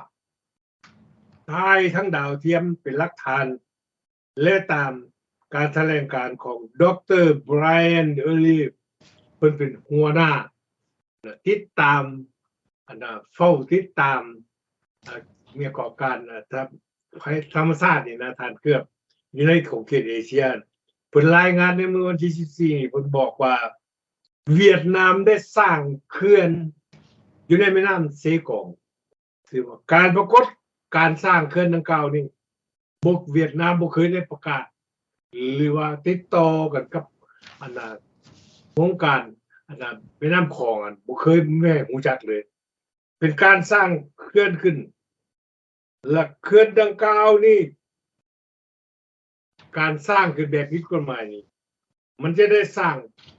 ความกระทบอย่างร้ายแรงได้ต่อธรรมชาติสะท้อนเข้าไปในถึงประเทศเขมรแต่ทางการลาวบ่มีเว้าอย่างเลยมิดเลยจนว่าที่ว่าจนดาวเทียมนี่ได้ถ่ายภาพแล้วก็ดร. ไบรอันมารายงานแล้วก็สัมภาษณ์วิทยุเอเชียเป็นข่าวแต่เริ่มแรกซื่อๆพวกเขายังบ่มีข้อมูลอันครบถ้วนที่จะนำมาเสนอให้พ่อแม่พี่น้องให้ผู้ที่ตามรายการของพวกเขาให้รู้จักและก็รับทราบแต่ว่าให้พี่น้องประชาชนลาวในประเทศให้รู้จักเด้อว่าเวียดนามมันเฮ็ดหยังอยู่อันนี้สำคัญเวียดนามเองซึ่งการปกครองประเทศกันระบอบเผด็จการเจ้าตำราถึงลาวน่ะถือนักถือนาว่าเป็นแม่พิมพ์ของการปกครองของระบอบการบริหารประเทศถือทุกขั้นทุกตอนก็มีลักษณะเช่นเดียวกับสุดท้ายมารัฐประหารแล้วปากันเองญาติแย่งกันเองนี่แตกแยกกันอยู่ทั้งในเวียดนามเงียนฟูจ้องเงียนส่วนดึกคือทานเคลือบเงียนซันฟุกแล้วก็เงียนฟูตรองญาติแย่งอำนาจกันเฮาบ่รู้จักว่า มันอีหยังเป็นอีหยังก็แบบเดียวกันนี่สปปลาวผ่านคำวิภาวันถูกกดดันเขาสิว่าแล้วถูกปฏิวัตินะรัฐประหารบังคับให้ลาออกจากตำแหน่งเด้อันนี้เป็นเรื่องสำคัญทั้งในพวกเขากับพวกรู้จักอยู่แต่ว่าพวกเขากับสามารถที่จะเปิดเผยได้พวกผู้ที่แช่ข่าวกับพวกเขาอาจจะมีภัยอันตรายแต่ขอโจ้ไว้ทานเคลือบรายละเอียดต่างๆกันพวกเขาจะนำมาเสนอให้เป็นขั้นเป็นตอนให้มีหัวมีขามีหลักฐาน4อย่างบุกโปร่งใสดีๆและพวกเขาจะนำเสนอเอาข่าวดังกล่าวนั้นมันนำเสนอทานผู้ที่ตามรายการของพวกเขาขอขอบใจในโอกาสในเวลาที่พวกท่านที่ตามรายการของพวกเขาข้าพเจ้าเองโดนก็จะได้ครับขึ้นเข้ามากับรายการอีกครั้งหนึ่งบ่ได้ปะละหรือว่าทิ่มการต่อสู้ของพวกเขาเด้อขอให้มีกำลังใจต่อสู้นำกันสุดท้ายสภาพการของโลกมีการเปลี่ยนแปลงไปแล้วเดี๋ยวนี้ระบอบเผด็จการนี่ทุกบอนที่มีระบอบเผด็จการนี่เด็กลดน้อยถอยลงแล้วทำร้ายตัวเองดังแบบรัสเซียที่ปัจจุบันนี้มันทำร้ายตัวเองคนในประเทศเลยลุกฮือขึ้นได้มีการประท้วงแล้วก็มีหลายแนวที่พวกเขาจะนำว่ามานำเสนอเป็นข่าวจริงทั้งหมดมื้อนี้ข้าพเจ้าขอขอบใจทุกท่านเพื่ออีกครั้งหนึ่งผู้ดำเนินรายการตามกระบอกเสียงที่ให้โอกาสข้าพเจ้าได้เข้ามาได้ร่วมแลกเปลี่ยนความคิดความเห็นโอกาสหน้าพ่อกันเลยเด้อท่านเครือบเด้อท่านผู้ที่ตามรายการข้าพเจ้าขอลาทานไปก่อนโชคดีทุกคนโอกาสหน้าพ่อกันใหม่ขอขอบใจท่านเครือบขอขอบใจนำทานบัลลังก์เนาะก็ดีใจหลายถึงว่าทานบัลลังก์เพิ่นได้เข้ามานี่36ปีเด้ทานบัลลังก์หลังจากได้มาตกอยู่ในประเทศประชาธิปไตยได้ร่วมเอาแนวคิดกุศลให้พ่อแม่พี่น้องในการผลสุดท้ายมาสิ่งที่ทานบัลลังก์ได้เว้ามาในปีมือทำอิฐใน36ปีเดี๋ยวนี้มันปรากฏขึ้นมาเป็นความจริงเลยเด้ทานบัลลังก์ให้ทานภูมิใจในผลงานที่เฮ็ดกุศลแก่พ่อแม่พี่น้องเด้อทานบัลลังก์ครับเจ้าขอสนับสนุนและก็เกี่ยวแก่กับเรื่องครับเจ้าขอสรุปจัก1นาทีเกี่ยวแก่กับเรื่องเขื่อนเซกอง A นี่นะไฮโดรแดม A นี่นะเป็นเครื่องลึกลับนี่นะมันแม่นการพบพอจากนักวิชาการทานแบรนด์ไอเลอร์นี่ได้ถึงว่าการวิพากษ์วิจารณ์ของทานนี่มันถูกต้องบัดทุกเทื่อที่ข้าพเจ้าติดตามมาบ่มีความเพราะว่าเพิ่นนี่เป็นนักวิชาการในเมื่อเจ้าเอาข่าวออกมานี่เจ้าต้องมีความจริงแน่นอนได้เพิ่นจะเอาออกเนี่ยก็เอามาเผยแพร่ทานบัลลังก์เลยบ่แม่นเพิ่นสิเว้าตัวบ่ได้ดอกมันตัวบ่ได้มันเสียสัตยาบันของนักข่าวเพราะว่าทานแบรนด์ไอเดอร์นี่นะเพิ่นเป็นthink tank จาก Stem Cell Center อยู่ในวอชิงตัน He's always right เขาเขียนอยู่ในนี้เด้อทานเวลาเลยฉะนั้นแล้วเมื่อเขื่อนตัวนี้มันออกมามันเป็นจังซี่ได้ทานเวลาข้าพเจ้าอยากถือโอกาสให้พ่อแม่พี่น้องเข้าใจในสภาพกันพ่อแม่พี่น้องลาวใต้เฮาคือกันแล้วก็พ่อแม่พี่น้องเวียดนามที่อยู่ทางภาคใต้ของเวียดนามให้เข้าใจนำกันว่าบริษัทฮงแอนเจียไลนี่แม่นบริษัทหยังบริษัทนี่เป็นบริษัทเอกชนของเวียดนามที่ลักเอาสิทธิของพรรคคอมมิวนิสต์เวียดนามมามูลใส่อยู่ในแผ่นดินลาวเข้าใจบ่บริษัทนี่แหละบริษัทฮวงออนไลน์นี่นะมาทำอิฐนี่เพิ่นมาไล่พวกพ่อแม่พี่น้องอยู่สารวัตรนั่นแหละแล้วก็มาปลูกต้นยางอยู่หั่นไม่บ่ต้นยางพาราอยู่หั่นจับเฒ่าบุญจับพวกชนชาติชนเผ่านี่10กว่าคนแม่นบริษัทนี่แหละแม้นเอาสิทธิ์ของพวกเวียดนามนี่มาข่มขู่คนลาวอยู่ในประเทศสมทบกับพวกอำนาจปกครองท้องถิ่นนี่ข้าพเจ้ากำได้เบิดแล้วเดี๋ยวนี้มันมีปัญหาแล้วทานมาละเลยเรื่องเขื่อนนี่นะตามข้าพเจ้าได้กำนี่นะในคณะกรรมการของแม่น้ำคลองได้พบเห็นการสร้างเขื่อนนี่เพิ่นมีความกังวลหลายแล้วโครงการนี้สร้างขึ้นมาก็บ่มีความจ้าแจ้งทางด้านกฎหมาย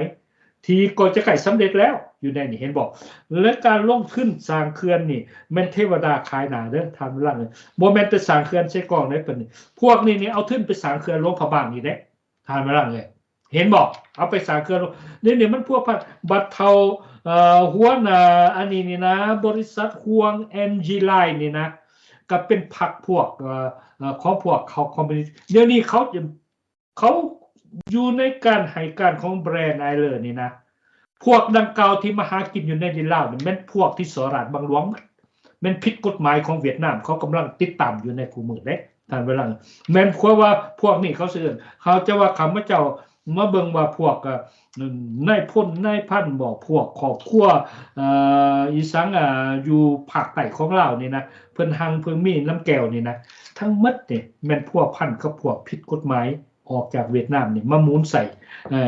มามูลใส่อำนาจของพรรคคอมมิวนิสต์นี่เดี๋ยวนี้นี่เมื่อเกิดมีการปราบปรามกันนักอยู่ในเวียดนามเขาจับหอดนายพลเอกบ่ได้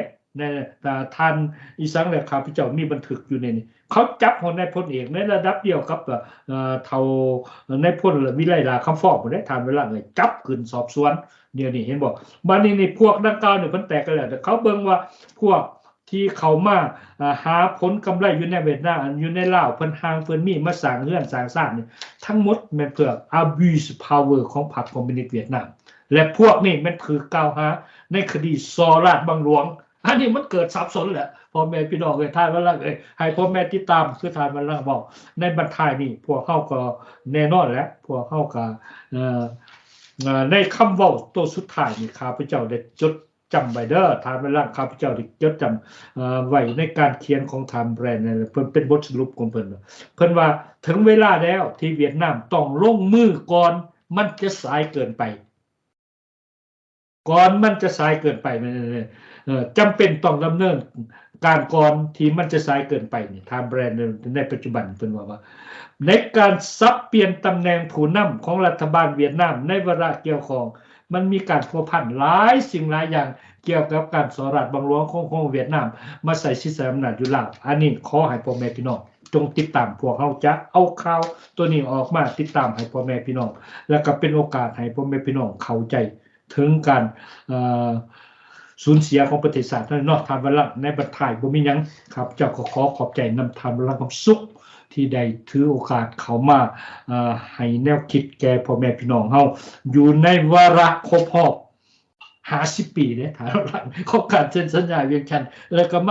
มาเป็นอยู่ในวาระครบรอบ1 ปีอีกขอ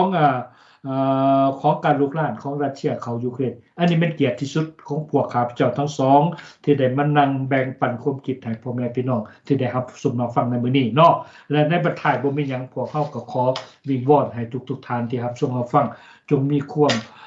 เข้าใจเข้าใจและก็ให้เข้าใจว่าข้าพเจ้ากับท่านวลัง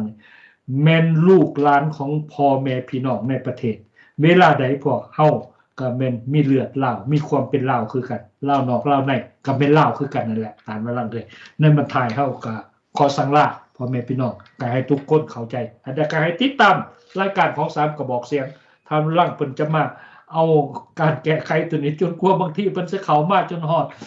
ท้ายเดือนจูนจุลายเพราะว่านี่อีก3เดือนรัสเซียนี่ก็สิลงคอยเด้เพราะว่ารถถังเขาขนเข้ามาหลายนี่เนาะตามว่าลังเอาพอบ่มีหยังแล้วก็ขอสั่งลาเนาะตามว่าลังเนาะขอขอบใจเนาะขอสั่งลาไป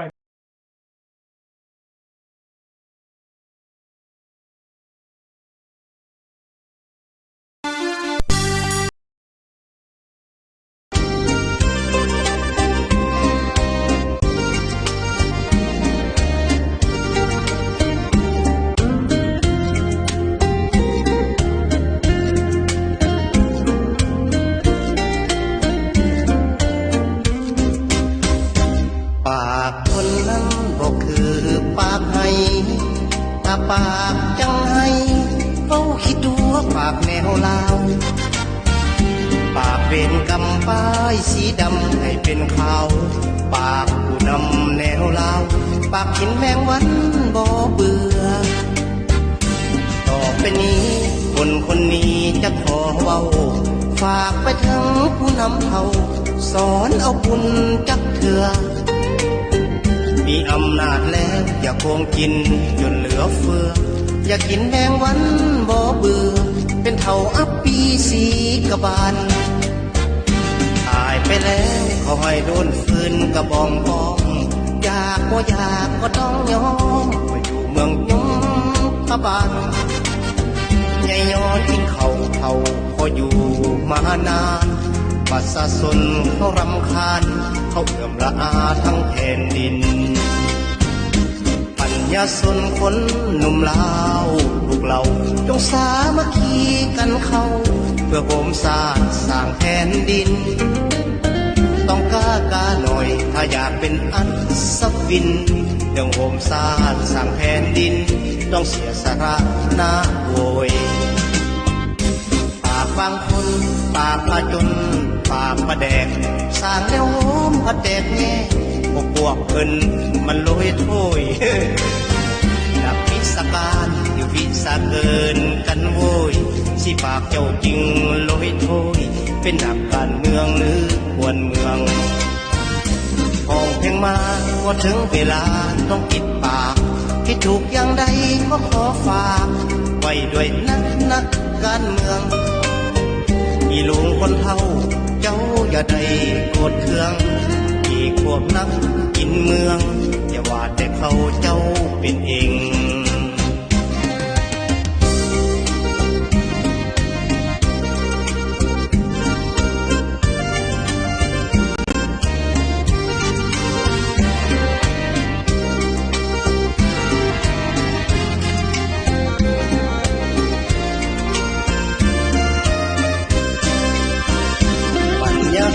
คนหนุ่มลาวถูกเราจงสามัคคีกันเข้า